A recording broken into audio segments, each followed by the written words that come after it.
शायद audio mute है।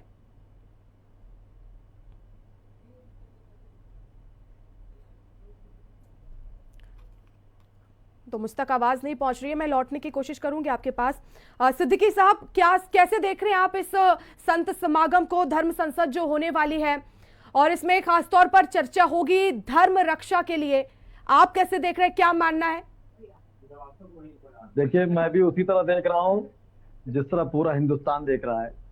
देखिए मैडम, अभी यहाँ पर जो उर्स हुआ था अजमेर शरीफ का, उसमें पूरी दुनिया से लोग आए थे और हर मजहब के लोग आए थे और हर मजहब की आस्था वहां से रहती है। तो इस तरह मेरी जो हिंदू भाई की आस्था है वो प्रयागराज में है, जिसका पहले इलाहाबाद नाम था, जो प्रयागराज हो गया। देखिए, कुंभ महाकुंभ की जहां तक बात है, 144 साल के बाद आया और मैं समझता हूँ कि हिंदुस्तान का, मैं चैलेंज के साथ कह रहा हूँ, कोई एक हिंदुस्तान का मुसलमान बता दिए जिसके खिलाफ था। देखिए, रणनीति जहां तक बात होती है, इसको रणनीति लफ्ज देके कुछ, मैं माफी के साथ कहूंगा कि इसमें कुछ मीडिया भी होती है। जैसे गालिब का शेर था कि कुछ तो होते हैं मोहब्बत में जुनून के आसार और कुछ लोग भी दीवाना बना देते हैं। तो आप देखिए, अगर कोई मेरा हिंदू भाई है या मुसलमान भाई है या ईसाई भाई है, अगर कोई अपनी चीज के लिए आगे लड़ने की बात कर रहा है तो उसको रणनीति नहीं कहते हैं। जैसे मैडम, एक चीज होता है मजाक करना और मजाक उड़ाना। मजाक करना एक नॉर्मल चीज होती है, लेकिन अगर किसी का मजाक उड़ाएंगे तो बेइज्जती की बात है। अब आपने जैसे बताया कि उन्होंने मथुरा काशी की प्लानिंग करी है, उन्होंने, ये प्लानिंग नहीं होती है। देखिए, ये मुल्क नहीं, हर मुल्क जो है वो संविधान से चलता है और संविधान के बाद दो चीजें बहुत अहम होती हैं, वो होता है शासनादेश के अध्यादेश।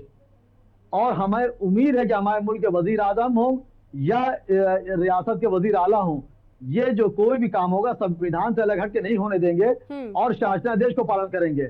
अब आप देखिए, कोई भी मजहब के लोग होते हैं वो अध्यादेश लागू करते हैं। जैसे उन्होंने बयान दे दिया कि मैं वो लेके रहूंगा, अरे संविधान है, आप मुकदमा कर रहे हैं, मुकदमे के जोर पे आपको मिलेगा, आप ले लिए। और बाबरी मस्जिद जब फैसला आया था तो उस वक्त भी मैं टीवी पे डिबेट दे रहा था, तो मैंने ये बात कही थी कि एक भी मुसलमान बताइए जिसके अगेंस्ट गया हो, क्योंकि मेरे नबी ने फरमाया है कि मुल्क की वफादारी आधा ईमान है और मुल्क जिस मुल्क में रहिए उसकी वफादारी करिए। मैं संविधान को मानता हूँ। अब आप आ जाइए लफ्ज जिहाद पर और धर्मांतरण की जो बात आपने करी, आप बताइए, लफ्ज जिहाद जब बात जिक्र आता है तो लगता है एक समुदाय को कि मुझको टारगेट पे किया जा रहा है, जबकि ऐसा नहीं है। हमारे मुल्क के वजीर आजम और यहाँ वजीर आला ने कभी बात नहीं की, अपने मुंह से एक जबान से बात नहीं करी कि ये एक समुदाय के लिए है। लेकिन मीडिया कुछ सस्ती शोहरत पाने के लिए लोग सिर्फ मुसलमानों को अगेंस्ट करते हैं। लफ्ज जिहाद जो होता है, क्या हर धर्म के लोग नहीं करते हैं? एक समुदाय पे इल्जाम लगाना गलत है। अब धर्मांतरण पे आ जाइए, बात को कब बोलने दीजिएगा मेरी, अब धर्मांतरण पे आ जाइए। नहीं, लेकिन जब बात आप देखिए मीडिया पर सवाल उठा रहे हैं, लेकिन जो होता है वही मीडिया दिखाता है ना। देखिए, जो होता है वही मीडिया दिखाता है, आप सवाल मत उठाइए। धर्मांतरण की बात जिसने किया है उस पर सवाल उठेगा। तो आदमी कहता है कि जी, जिसने किया उस पर तो सवाल उठेगा। कोई धर्म इसमें आगे नहीं आएगा कि ये इस धर्म का या उस धर्म का है। आपने मीडिया को जो है ना इसमें देखिए, मोती का हार होता है, अगर एक मोती तोड़ेगा बात दिखा जाएगी, उसके बाद मीडिया दिखाएगा। ये कहा, मैं ये कह रहा हूँ धर्मांतरण की जहां तक बात है, अभी आप देखिए परसों एक साहब ने जो मुस्लिम थे वो हिंदू हो गए। अच्छा, वो हिंदू मुसलमान नहीं हुआ, वरना दूसरा बवाल शुरू हुआ था। तो देखिए, ये संविधान है, मेरा इसी कहना है कि इस मुल्क में संविधान चलता है, ठीक है, तो सबके लिए बराबर हो। ठीक है, मैं लौटती हूँ आपके पास सर, मैं आपको पर्याप्त समय दूंगी। बाकी मेहमान भी हमारे साथ जुड़ गए हैं। एच.एस. रावत जी, आवाज पहुंच रही है आप तक? इससे पहले हमारे साथ अनवर जिलानी जी जुड़ गए, इस्लामिक स्कॉलर हैं, और डॉक्टर राजकुमार गुप्ता जी भी जुड़ गए, विश्व हिंदू परिषद के प्रवक्ता। आप दोनों का भी स्वागत करती हूँ। रावत जी, आपके पास आते हुए, राजनीति नहीं होना चाहिए ये साफ तौर पर कहा जा रहा है। जो बातचीत कीजिए, धर्म से जुड़ी हुई, तमाम रक्षा से जुड़ी हुई जो बात करना है, लेकिन इस पर राजनीति नहीं होनी चाहिए। लेकिन आपका इस धर्म संसद को लेकर क्या कहना है? क्या इसका मुख्य विषय रहने वाला है? कौन कौन से मुद्दे होंगे इसमें? देखिए, इसमें बरसात जी, सबसे बड़ी बात है, कोई भी धर्म संसद अगर होती है या विश्व हिंदू परिषद भी अगर कोई तैयारी करता है, तो इसका मतलब ये है कि हिंदुओं के लिए अभी तक जितने कई शोषण हुए हैं, हिंदुओं को उनके अधिकार नहीं मिले हैं। सरकारों ने किसी न किसी रूप में हिंदुओं को पिछड़ा बना के रखा है, उस पर मंथन होता है। धर्म संसद के अंदर भी, साधु संतों की समाज के अंदर भी यही मंथन होता है कि कोई अगर कमी है तो उसको ठीक किया जाए और हमें एक धार्मिक तौर पर पूजा पाठ करने की आजादी मिले। और हमारे जो मंदिर हैं जिनको कब्जा किया हुआ है, जिनके बगल में मस्जिदें, ईदगाह बनाई हुई हैं, उनको हटाया जाए वहां से, और उनको जरूरत नहीं है। हमारे वो धार्मिक स्थान है, हमारी भावना का मामला, आस्था का मामला है। ये संवैधानिक अधिकार है हमारा। ये सच है कि देश संविधान से चलता है और चलना भी चाहिए संविधान से। संविधान इजाजत देता है कि हमें अपनी श्रद्धा आस्था की आजादी है, धर्म की आजादी है।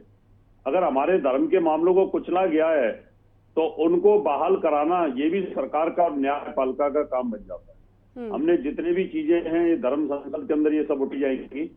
जैसे कि पहले धर्म संसद में उठाया गया था कि किसी प्रकार के ऐसे एलिमेंटों को ना घुसने दिया जाए जो थूक लगाते हैं, लब्जा करते हैं या कहीं ना कहीं मूत्र जहाद करते हैं या बीफ मिलाते हैं या फ्रूटों को कहीं ना कहीं थूक के माध्यम से उनको दूषित करके बेचते हैं। तो ऐसी जो चीजें हैं धर्म के अंदर और अच्छा रिफाइन किया जाए और अच्छी चीजें की जाए, अच्छा ज्ञान फैलाया जाए और हिंदू हितों की बात की जाए। ठीक है, वो सब चीजें इन मुद्दों पर की जाती हैं कि कहाँ कौन कौन से प्रांतों के अंदर सरकार मंदिरों के साथ दो तरह का द्वयम दर्जे का व्यवहार कर रही है, कहाँ उनको कहीं ना कहीं कब्जा किया हुआ है, वहां पर उनके जो चढ़ावा आता है उसको लिया जाता है। तो ये सब चीजें संत लोग करते हैं और बेसिंधु परिषद भी इस तरह की बातें करती रहती है। ठीक है, डॉक्टर राजकमल गुप्ता जी, जो बात रावत जी कह रहे हैं कि ये जो तमाम मुद्दे इन पर चर्चा होगी, मैं आप ही से समझना चाहूंगी क्या ये जरूरत आन पड़ी है आज के समय में कि इन पर चर्चा होना चाहिए और गहनता से चर्चा होना चाहिए? इससे पहले मैं चाहूंगी कि विनोद बंसल की एक बाइट आई है, वो हमारे दर्शक सुन ले। पूज्य संतों का निर्णय है। पहले भी जब 84 में पूज्य संतों ने ही सरयू के तट पर अंजलि में जल भर के सरयू के जल के साथ में संकल्प लिया था कि हम अयोध्या, मथुरा, काशी को मुक्त करना है। और पूज्य संतों ने कहा कि अभी हम एक टारगेट लेके चलते हैं कि अयोध्या को मुक्त करा के वहाँ पर भव्य मंदिर बनाएंगे। और प्रभु कृपा से और सब लोगों के संघर्ष और तपश्चर्या और बलिदान के कारण अभी देखिए कि भगवान श्री राम के मंदिर के बाद में अभी जो जिस तरह से भक्तों का जनसैलाब और भारत का जो सांस्कृतिक पुनरोदय है जिस तरह से हुआ है, उसके एक बड़े जबरदस्त परिणाम संपूर्ण देश नहीं बल्कि दुनिया के अंदर देखे जा रहे हैं। तो विश्व हिंदू परिषद के प्रवक्ता विनोद बंसल को आपने सुना। राजकमल जी, आपके पास आते हो, अपनी बात पूरी कीजिए। मैं आप सबको एक बात से अवगत कराना चाहता हूँ। धर्म संसद ये विश्व हिंदू परिषद का एक रूटीन काम है। धर्म संसद होती है, लेकिन इस जो विश्व हिंदू परिषद काम करती है वो धर्म मतलब जो संत महात्मा है इनके निर्देशों में काम करती है। अभी भाई साहब कह रहे थे कि साहब देश तो संविधान से चलता ही है। ये तो हम तो संविधान को मानने वाले ही लोग हैं।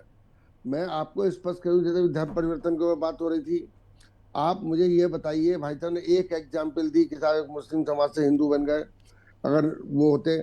एक बात बताइए, कितने भी ये लालच, लोभ, लब, जिहाद, लड़कियों को कलावा बांध के तिलक लगा के ये कह के हिंदू नाम बन के और हिंदू मंदिर में जाके शादी करने के बाद उसके बाद कहते हैं कि तुम मुस्लिम बनो, नहीं तो मैं तुमसे शादी नहीं करूंगा, ऐसी वीडियो बना लेते हैं।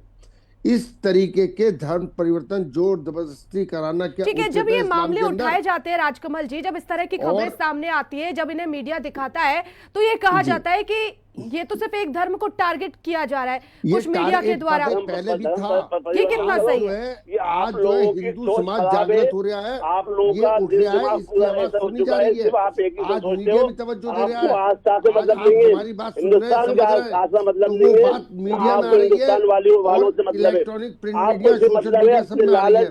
पहले होती थी, पहले की सरकारें करना चाहते हो ये आप जो जो बाहर नहीं आने देती थी, अगर ये बाहर आई पैसे देंगे, उस आदमी के खिलाफ डराया धमकाया जाता था। वो लोग इसलिए हम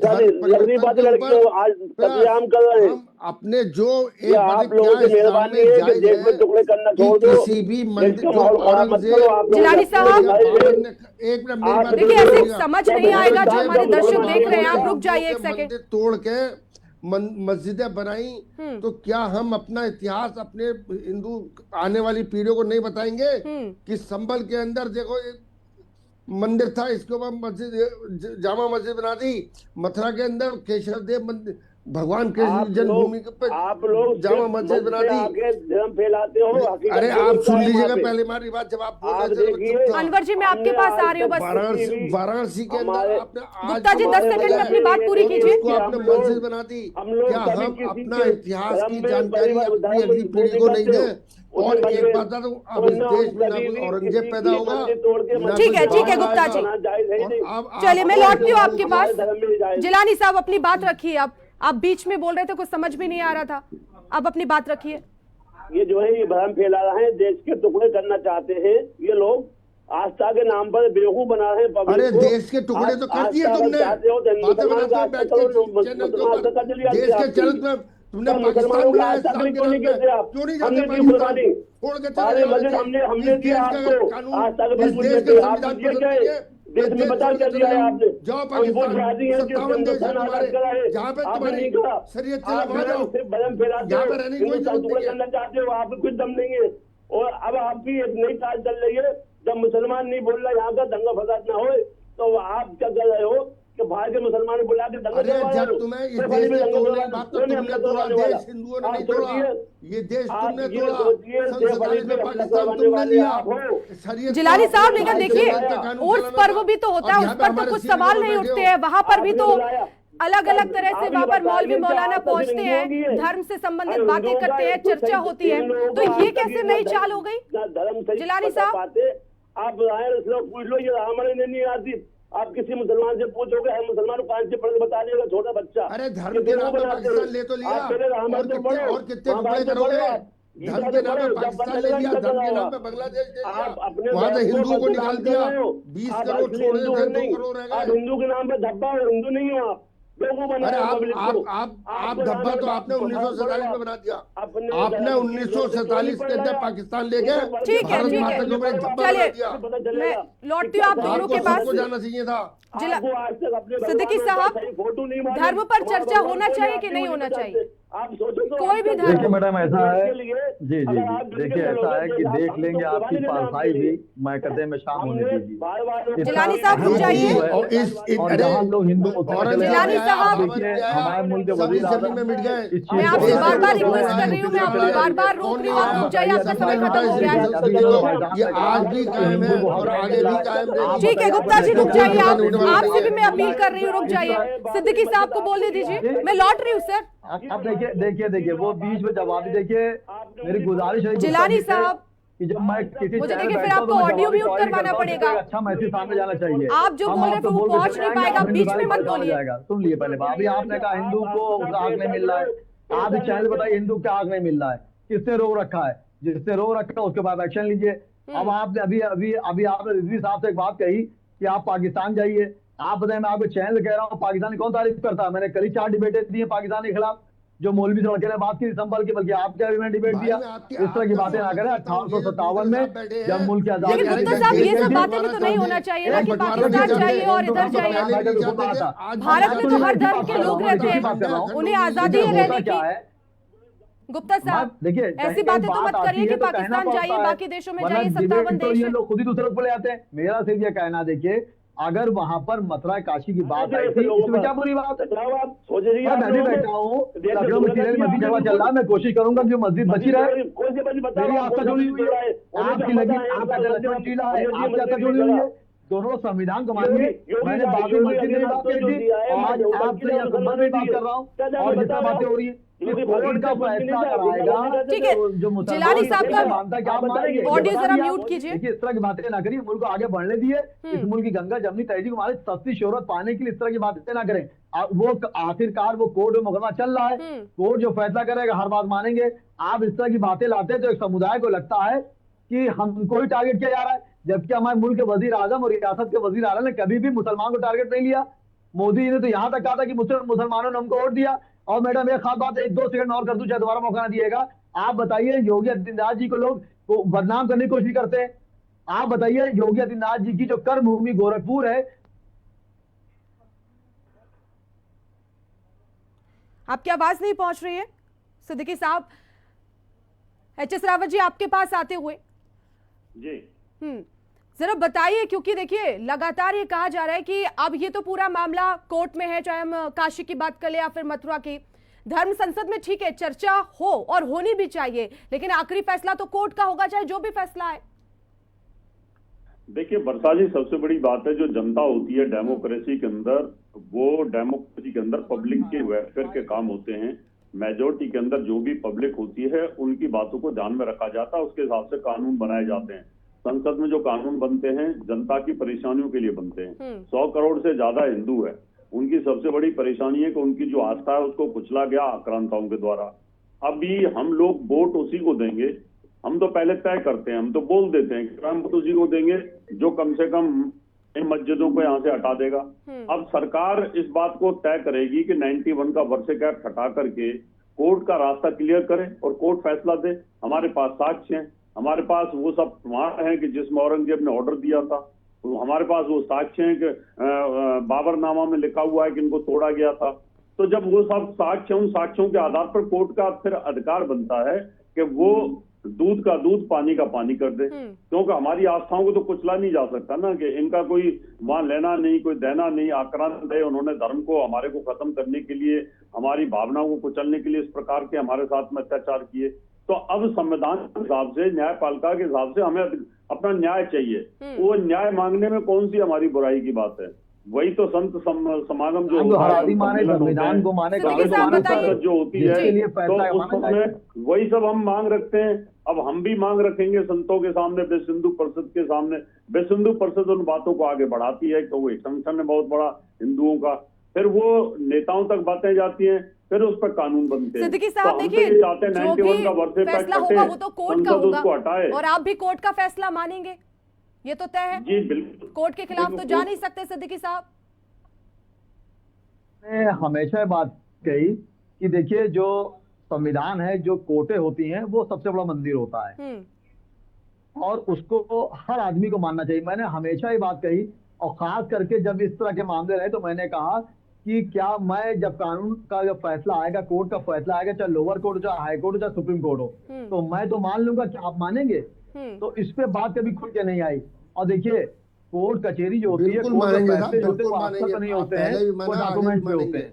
तो डॉक्यूमेंट पे होना चाहिए। कभी कभी आस्था पे जब फैसले हो जाते हैं तो उसको जो है बाद में दिक्कतों का सामना करना पड़ता है कि आखिर ने फैसला क्या कर दिया। और कोर्ट का जब भी कभी फैसला आया तो मैंने हमेशा चैलेंज के साथ कहा, ओवैसी जैसे लोग को, आजम खान जैसे लोगों को छोड़ के मैंने हमेशा कहा कि जो सस्ती शोहरत पाने के लिए मंदिराम पे आना चाहते हैं उनको छोड़ दिया। एक भी किसी हिंदुस्तान आम मुसलमान को बताइए कि वो खिलाफ कोई बात करता है? कभी कोई बात नहीं करता है। आप बताइए प्रयागराज में जो कुंभ चल रहा, महाकुंभ चल रहा है, 40 साल के बाद आया, कोई आम मुसलमान से अगेंस्ट है? सब कुछ है। मैंने तो आपके चैनल पे भी कहा था, किसी ने कहा भी नहीं ना, किसी ने कहा भी नहीं कि मुसलमान अगेंस्ट है, ऐसी तो कोई बातें भी सामने नहीं आई है। आम आदमी कहने पे जाऊंगा, और बल्कि ये भी कहा जा रहा है कि हर धर्म के लोग वहां जाइए। अगर मुझे मुख्यमंत्री ने बुलाया होता, मुझे लेटर भेजा होता कि आप आइए, मैं कुंभ हो जाता। ऐसा तो ना, जैसे एक साहब ने कहा कि सऊदी अरब मुसलमान काबे नहीं आता है। अरे भाई सऊदी अरब देखिए हर व्यक्ति आस्था से पहुंचता है, किसी को इनवाइट नहीं किया जाता। इससे आप नहीं जा सकते, मजबूरी है। तो कुंभ में भगवान के दर पर अगर हम पहुंचते हैं कहीं पर भी, तो हम अपनी आस्था से पहुंचते हैं, हम अपनी मांग से पहुंचते हैं, ना कि हमें वहां से इन्विटेशन आता है तब हम वहां जाते हैं। आपने कहा ना सिद्दीकी साहब कि मुझे इन्विटेशन आता तो मैं जाता। आपने बहुत अच्छी बात कही। देखिए अच्छी बात कही। देखिए एंकर जब पार्टी बन जाता है तो हमें बोलने में और भी अच्छा लगता है। मैंने ये बात इसलिए बोली, मैं भी एंकर पार्टी बन गया मैडम, लेकिन ऐसे कहा। देखिए ये सब तो आप बहुत आसानी से बोल दीजिए, लेकिन ये सही नहीं है। सवाल करके आप जवाब तो सुन लिए। आप लोग ठीक है, आवाज उठाते रहिए। फिलहाल मेरे पास सिर्फ समय इतना ही है, मुझे इस चर्चा को यहीं समाप्त करना होगा। बहुत बहुत धन्यवाद, आप सभी मेहमान मेरे साथ जुड़े। तो आप देखिए प्रयागराज में महामंथन होने वाला इस महाकुंभ में कई विषय इसमें उठाए जाएंगे, चाहे वो गौ हत्या से जुड़ा हो, सनातन बोर्ड को लेकर हो, और इसके साथ ही काशी और जो मथुरा में जो विवाद चल रहा है उसको लेकर भी इसमें चर्चा की जाएगी। लेकिन अब देखना होगा कि और कौन से बड़े मुद्दे इसमें उठाए जाएंगे और इसका असर क्या होगा। फिलहाल इस चर्चा में इतना ही, आप देखते रहिए हिंदी खबर।